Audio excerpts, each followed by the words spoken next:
I guess the reason I wanted to bring this up is that we forget these things. We forget. Even though the election was 5 years ago, we're already starting to forget. Colorado has so many new people that come. We forget the promises that were made 35 years ago. We forget the promises that were made 5 years ago.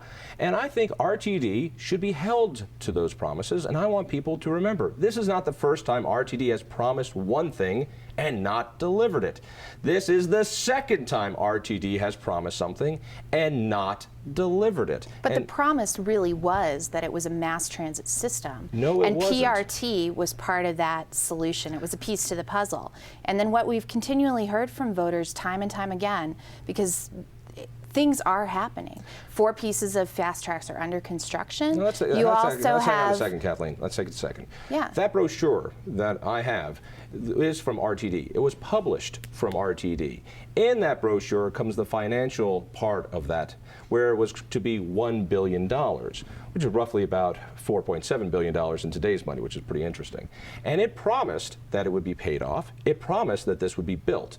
So you can't say that they delivered on the promise. They absolutely did not deliver on the promise. It was in writing on their own damn stationery. Yeah, but the promise again was really delivering that mass transit system. No, and it the wasn't. bus rapid transit. According to that brochure and according to that campaign, it wasn't for delivering a rapid transit system, it was for delivering that type of rapid transit system. In the same way that in 2004, RTD promised to build 214 miles of this particular rapid system. It's 122 miles of rail. Of rail, and then PRT. I'm sorry, BRT, bus rapid 18 miles, right. so that doesn't quite add up to Okay. 214. So 122 plus 18. Plus the original track.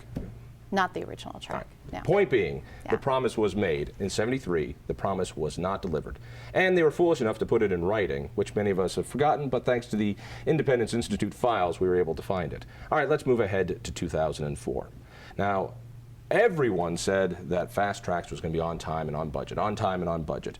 There were editorial boards of the Denver Post that worked double time to try to pass FasTracks. We said it can't be done that way. It will cost more. It will be delivered less. Why has FasTracks failed so monumentally to meet its promises? FasTracks hasn't failed. There's been a tremendous amount of investment on every corridor that's part of the system. There's 4 pieces of it that are under construction. They've built a plan that will essentially, every aspect of this program will be shovels in the ground by the end of 2010. It hasn't failed. Has Well, FasTracks no, failed?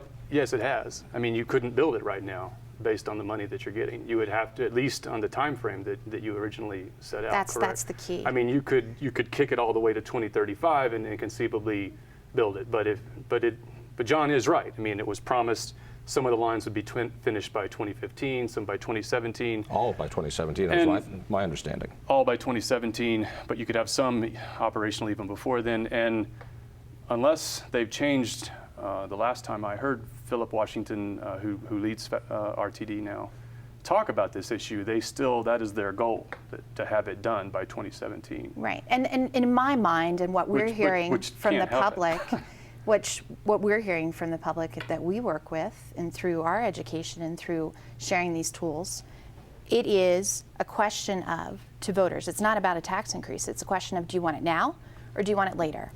Wait a second. Kathleen, in 2004, I ran the campaign against FasTracks, as I ran the campaign back in 1997 when I won. And the promise was on time and on budget. The promise was within 17 years, you will get all this. And you laid out what all this was. One of the big problems with Guide the Ride, because we don't have an institutional memory, because journalists keep moving around every 3 years, it seems. That was a jab at your industry, by the way. I picked up on that. The promise was in 17 years for $4.7 billion for the extra 67% tax increase that the voters said yes for, this would be built. Will that be done for what was originally promised? I think that's what we're talking about now. That's what I'm asking you. No one could have predicted what was going to happen with the economy. No one. That's interesting because. Well, I think I think that in all honesty, no. Hang on a second. You could foresee that this was going to crash the way that it did. What else do you foresee, John? Tell us. I foresee that RTD's next election is going to go bombing down. But let me see. Yes, we put out a report that said there is no way that this could be built for that amount of money. We also said that the financial model used was an inaccurate one. It showed that we were going to have about 6% growth for 30 years.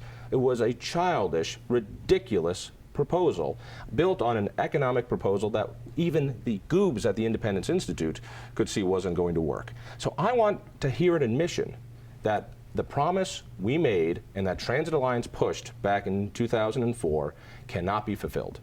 I think that FasTracks can be completed. The question is going to be Without back to voters. Without another tax increase. The question is going to be, do you want it now or do you want it later? It's not a question of whether or not FasTracks gets delivered, because why can't you admit that it cannot be delivered for what was sold? I think that it can. Then we don't need a second tax increase, yes? Not if you want it within the time frame, yeah. And that was what was promised. Well, but I mean that. Kathleen, come on. The economic. Come on, Kathleen. Admit it. There's no way that this proposal can work without more and more money. I'm sure this will come as no surprise to you. We just don't see eye to eye on this one. Kathleen, I think, is dodging the question here. This cannot be built based on the promise that was sold. My point is, this is not the first time RTD has sold something it cannot deliver. Should it be rewarded with another bailout? We've already given it a 67% tax increase from the original tax back in 2006. I imagine that within the next year or two, they will be back to voters. And they're going to have an uphill climb. Your figures that you talked about that you used back in 2004, and the question of voter short memory spans. At the Denver Post this summer, Greg Griffin, one of our reporters, did a story that looked at the finances, looked at the model, the economic projections, and found exactly what you're talking about, that even against some local economists' better recommendations, even against, if I remember correctly, some of Dr. Cogg's own recommendations, RTD had a very aggressive schedule. They said we're going to be collecting tax revenue at, was it 6%? Was it that high? That was based on a time that was pretty buoyant in the 90s when Denver was really making a lot of money, a lot of new people were moving in and whatnot, and that has just not been able to sustain itself. So we really should have been able to guess as a region that we couldn't sustain that kind of tax revenue. Yes, the recession caught everybody off guard. I'll give you that. Mm-hmm. But for opponents like Jon to go to potential voters now and say, just a few years ago they made these promises and it turns out the projections were way too high and they should have known that the projections were too high, is going to make it a very tough sell. Should they be rewarded? I have become convinced that RTD needs to drastically rethink the way it does things. How do you mean? And let me say this. I looked at rail, and as a guy who was the chairman of RTD, I can tell you that Denver needs a rail system like a frog needs a bicycle.